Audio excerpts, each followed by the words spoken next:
Hello students, last video में हमने French revolution start किया था।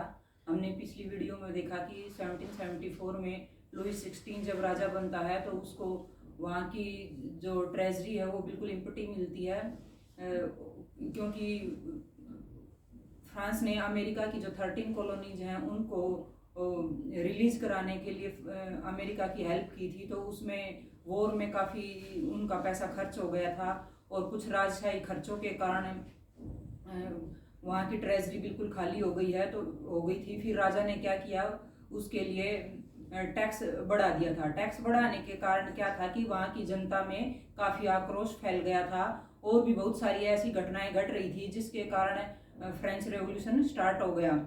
तो वहाँ की पॉपुलेशन बहुत ज़्यादा बढ़ गई थी। पॉपुलेशन बढ़ने के कारण वहाँ पर जो फूड ग्रेन की डिमांड बढ़ गई थी, लेकिन फसलें ज़्यादा हुई नहीं क्योंकि वहाँ पर सूखा पड़ गया था, ओले पड़ गए थे। उसके कारण ज़्यादा एग्रीकल्चर प्रोडक्शन इंक्रीज नहीं हुआ, तो अब जनता में काफ़ी आक्रोश था।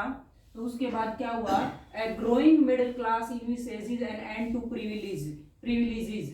तो प्रिविलेजेस जो उनको विशेषाधिकार मिले हुए थे राजाओं को और नोबिलिटी को, तो अब जो ये मिडिल क्लास लोग थे, ये अब इनिशिएटिव्स होता है कल्पना करना, इमेजिन करना, तो ये लोग अब ये सोच रहे थे कि उनके विशेषाधिकारों को अब खत्म करने का टाइम आ गया है, तो ये परिकल्पना करने लगे थे। तो ये जो मिडिल क्लास की टर्म है ये भी कहाँ से निकल के आई, ये भी फ्रेंच रिवॉल्यूशन से ही निकल के आई। जो आजकल हम यूज करते हैं कि हम मिडिल क्लास से हैं, तो उससे पहले किसी ने सोचा ही नहीं था कि मिडिल क्लास भी कुछ है।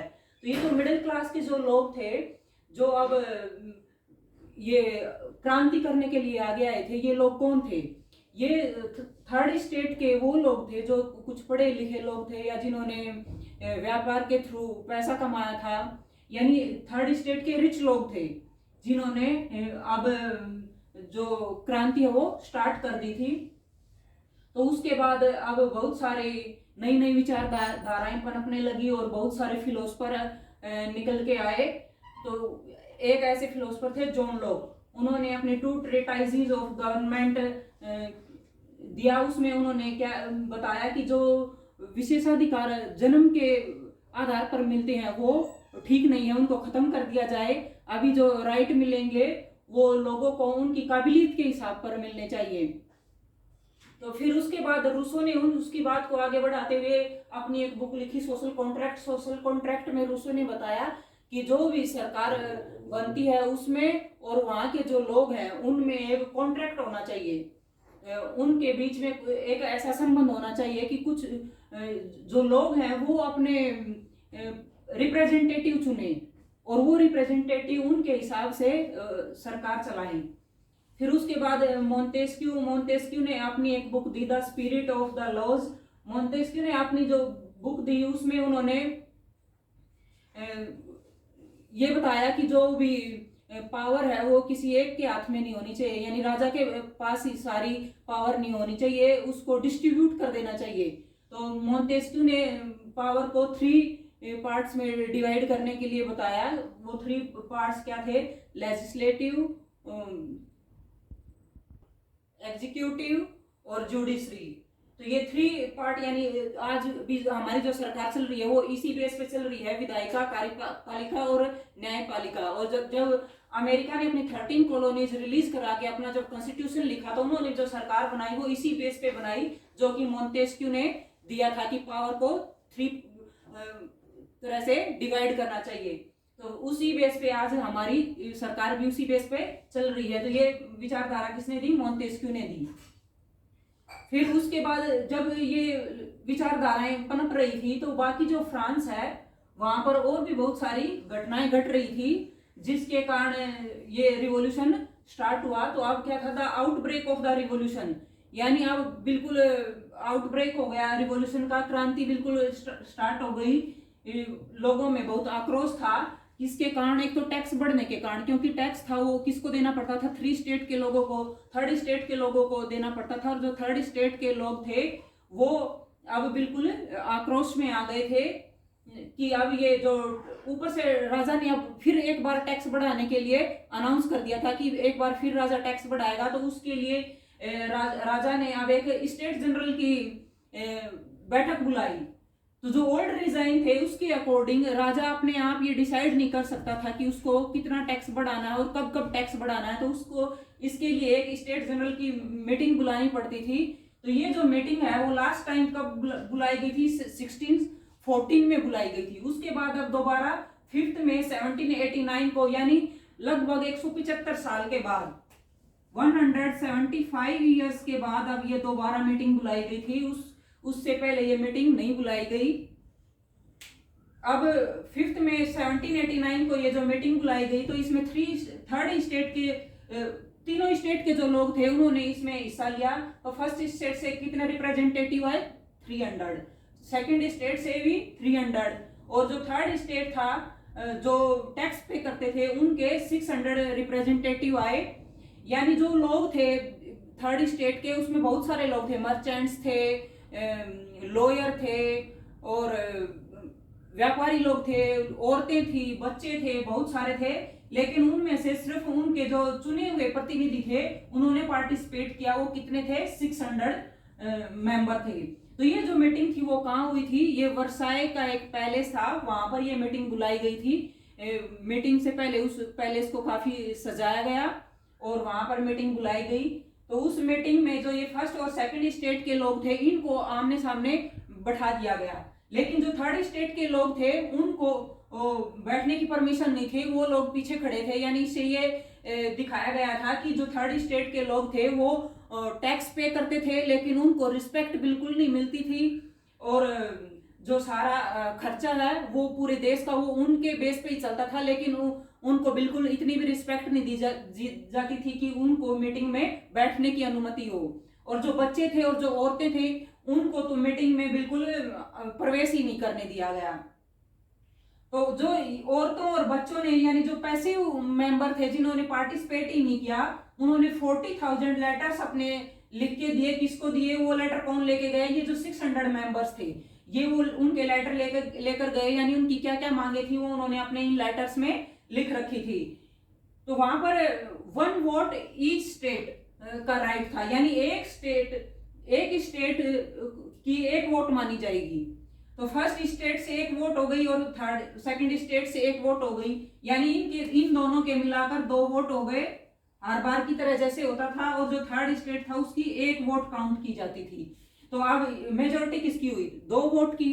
तो जैसे आजकल भी हमारा कोई बिल पास होता है तो उसमें क्या होता है, वोटिंग होती है, और जिसकी मेजोरिटी होती है तभी बिल पास होता है। तो ऐसे ही हर बार की तरह इनकी मेजोरिटी थी तो बिल पास हो जाता था। इनको तो कोई लेना देना नहीं था, क्योंकि इनको तो टैक्स पे करना नहीं था। फर्स्ट स्टेट और सेकंड स्टेट के लोगों को टैक्स किसको पे करना पड़ता था, टैक्स थर्ड स्टेट के लोगों को पे करना पड़ता था। तो प्रॉब्लम होगी तो इनको होगी अगर दोबारा टैक्स बढ़ेगा तो, क्योंकि ऑलरेडी उनके ऊपर इतना टैक्स था कि वो अपनी आजीविका का भी काम नहीं चला पा रहे थे, जीवन निर्वाह भी नहीं कर पा रहे थे, और ऊपर से अब फिर से टैक्स बढ़ाने के लिए ये मीटिंग बुलाई गई थी। तो ये जो थर्ड स्टेट के लोग थे ये खुश नहीं थे।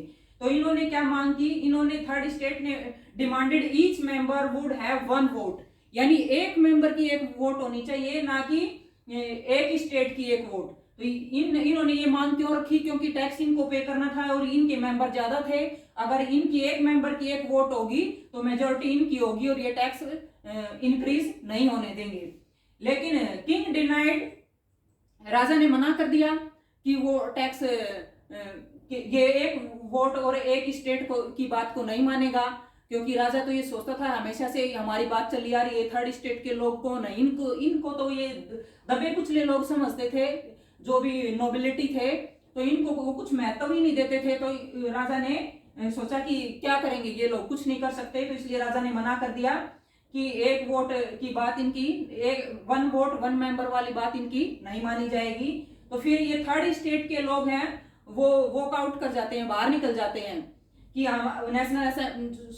ये जो बैठक बुलाई गई थी, मीटिंग बुलाई गई थी, इससे ये लोग बाहर चले जाते हैं कि अगर हमारी बात नहीं मानी जाती तो हम भी इस मीटिंग में हिस्सा नहीं लेते। तो उसके बाद ये जो लोग बाहर गए थे इन्होंने क्या किया, ये 20 जून को ये इकट्ठा होना स्टार्ट कर देते हैं। कहां पर, ये एक वर्साइल्स का इंडोर टेनिस कोर्ट था। वर्साइल्स ये एक सिटी था जिसको हिंदी में वर्साई बोलते हैं, वहां पर ये टेनिस कोर्ट था। और ये जो मीटिंग बुलाई गई थी वो भी वर्साई के पैलेस में ही बुलाई गई थी। तो अब ये टेनिस कोर्ट में वहां इकट्ठा होना स्टार्ट कर देते हैं। क्यों कर देते हैं? वो ये कहते हैं कि वो ये मानते हैं कि पूरे जो देश के जो वक्ता हैं वो वही लोग हैं, क्योंकि टैक्स वही पे कर रहे हैं। तो वो अपने महत्व को समझते हैं। और ये जो लोग थे वो थर्ड स्टेट के पढ़े लिखे लोग थे। तो इन्होंने अब ये बोला कि हम अपनी एक नेशनल असेंबली बनाएंगे और कॉन्स्टिट्यूशन लिखेंगे। और इन्होंने वहां पर टेनिस कोर्ट में ओथ ली, कसम खाई कि जब तक हम कॉन्स्टिट्यूशन नहीं लिख लेंगे तब तक हम ये नेशनल असेंबली को नहीं तोड़ेंगे। तो ये जो नेशनल असेंबली बनी थी उस टाइम पे जो इन्हें लीड कर रहे थे वो थे मिराबे और आबेसिए। ये जो दो लीडर थे इनके, वो इस इनकी जो मीटिंग थी उसको लीड कर रहे थे। और ये जो मिराबे और आबेसिए थे ये नोबिलिटी थे, ये नोबिलिटी था। और ये जो आबेसिए है ये पादरी था। हालांकि इनको टैक्स पे नहीं करना था, ये इनको तो आराम से इनकी तो जिंदगी कटनी थी, क्योंकि इनको तो प्रिविलेजेस मिले हुए थे।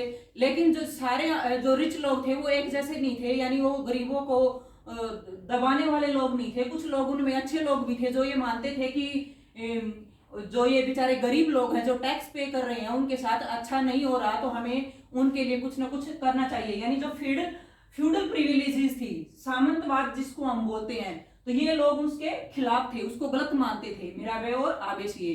तो ये उनकी मीटिंग को लीड कर रहे थे। तो जब ये घटनाएं घट रही थी, वहां पर नेशनल असेंबली बन गई और कॉन्स्टिट्यूशन लिखा जाने लगा, तो उस टाइम पे जो फ्रांस है वहां पर और घटनाएं घट रही थी। वहां पर पॉपुलेशन काफी बढ़ गई थी और जो फूड ग्रेन की डिमांड है वो काफी बढ़ गई थी। और प्रोडक्शन इतना हुआ नहीं था, तो इसके कारण ब्रेड की रेट काफी बढ़ गए। और जो ब्रेड लेने के लिए जाना पड़ता था वो औरतों को जाना पड़ता था, वहां पर लाइन लगानी पड़ती थी औरतों को। और वहां पर जो उनके जो बेकरी वाले थे उन्होंने क्या किया, होल्डिंग करना स्टार्ट कर दिया। यानी ब्रेड की जमाखोरी स्टार्ट हो गई। तो उसके कारण कीमतें और ज्यादा बढ़ गई और लंबी लंबी लाइनें लगी रहती और औरतों की बारी नहीं आती और उनको ब्रेड नहीं मिलती थी। तो उन्होंने क्या किया, उन्होंने वहां पर अटैक कर दिया और बहुत सारे जगह लोग इकट्ठा होना स्टार्ट कर दिए। जैसे कहीं पर नाई की दुकान में या कहीं और दुकानों पे, या जहाँ ब्रेड मिलती है वहां पर, या और कहीं चौपाल में। तो वहां पर लोग चर्चाएं करने लगे, बातचीत होने लगी कि जो ये सोशल कॉन्ट्रैक्ट दिया रूसो ने, उसी बेस पे हमारी सरकार बननी चाहिए। हम ऐसे राजा जो हमें बोलेगा और हम उसके साथ ऐसे उसके शासन के अधीन नहीं रह सकते। तो वहां पर ये सब बातें स्टार्ट हो गई थी। तो उसके कारण अब बिल्कुल आउटब्रेक हो गया था रिवॉल्यूशन का। और लोगों ने अपनी मिलिटियां बना ली थी, अपनी एक आर्मी बना ली। और उस आर्मी ने वहां की जो बैस्टाइल जेल थी उसके ऊपर अटैक कर दिया, जो कि हमने स्टार्टिंग में देखा था कि कैसे लोगों ने वहां पर जेल पर हमला कर दिया। तो ये सभी कारण थे, सिर्फ एक रीजन नहीं था, बहुत सारे कारण ऐसे थे जिसके कारण लोगों में इतना आक्रोश था और ये क्रांति शुरू हो गई थी। तो उसके बाद लोगों ने क्या किया, उसके बाद और भी बहुत सारे र्यूमर्स फैल गए कि जैसे कि राजा ने अपने बैंड और ब्रिगेड भेज दिए गए हैं ताकि जो किसानों की फसल है उसको खराब करने के लिए। और किसानों की फसल उस टाइम पे बिल्कुल पक के तैयार होने वाली थी और लोगों में रूमर्स फैल गए कि फसलों को खराब करने के लिए राजा ने वहां पर अपने लठैत भेज दिए हैं। तो वहां पर लोगों ने फिर जो किसान लोग थे उन्होंने उनके पास जो भी उनके खेती करने के हथियार थे जैसे कुदाल वगैरह, उन सब से अटैक कर दिया। जो सामंती लोग थे यानी उनकी जो बड़ी बड़ी जागीरें थी, चैटक्स यानी उनकी जो हवेलियां थी और जो जमाखोरी उन्होंने कर रखी थी, जो लैंड ओनर्स थे उन्होंने, जो साहूकार लोग थे उन्होंने काफी अनाज जमा कर रखा था। तो वो जो होर्डिड ग्रेन था वो लूट लिया गया और जो एंड ब्रंट द डॉक्यूमेंट्स, और जो उनके पास डॉक्यूमेंट्स थे वो जला दिए गए। ये कौन से डॉक्यूमेंट्स थे?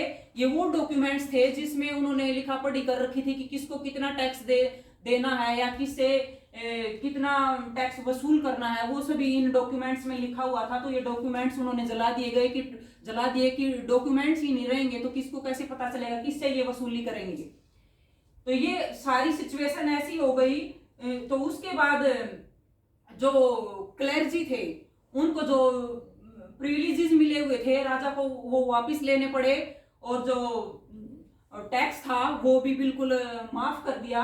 और उसके बाद Louis 16 accepted the constitution on 4 अगस्त 1789, यानी 4 अगस्त 1789 को अब लुई 16 को जो संविधान इन्होंने लिखा था, जो ये लोग असेंबली यहाँ पर टेनिस कोर्ट में इकट्ठा हुए थे, वो अब राजा को मानना पड़ा।